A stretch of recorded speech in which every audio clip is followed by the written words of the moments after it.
Latest news update के लिए हमारे चैनल को सब्सक्राइब करें और साथ ही बेल आइकन को दबाएं।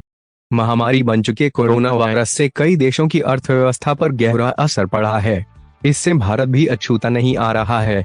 भारत की अर्थव्यवस्था को पटरी पर लाने के लिए अब सरकार ने बड़ा फैसला लिया है, जिसके तहत कर्मचारियों और पेंशनधारियों के लिए महंगाई भत्ता बढ़ाने पर रोक लगा दी है।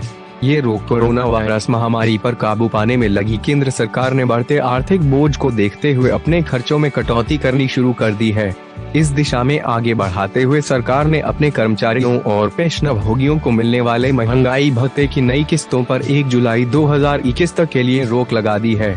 सूत्रों के अनुसार कोविड-19 महामारी के कारण सरकार के खजाने पर बढ़ते दबाव के चलते केंद्र ने 1 जनवरी 2020 से लेकर 1 जुलाई 2021 के बीच दिए जाने वाले महंगाई भत्ते और महंगाई राहत की किस्तों के भुगतान पर रोक लगाने का फैसला किया है।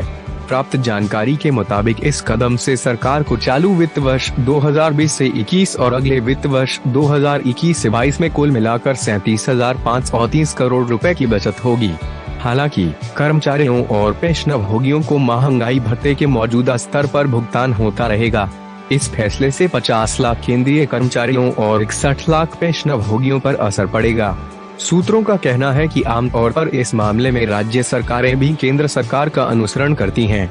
यदि राज्य सरकारें भी इस अवधि के दौरान कर्मचारियों को मिलने वाले महंगाई भत्ते और पेंशनभोगियों की महंगाई राहत की 3 किस्तों का भुगतान नहीं करती हैं, तो उन्हें भी 82,566 करोड़ रुपए तक की बचत होगी।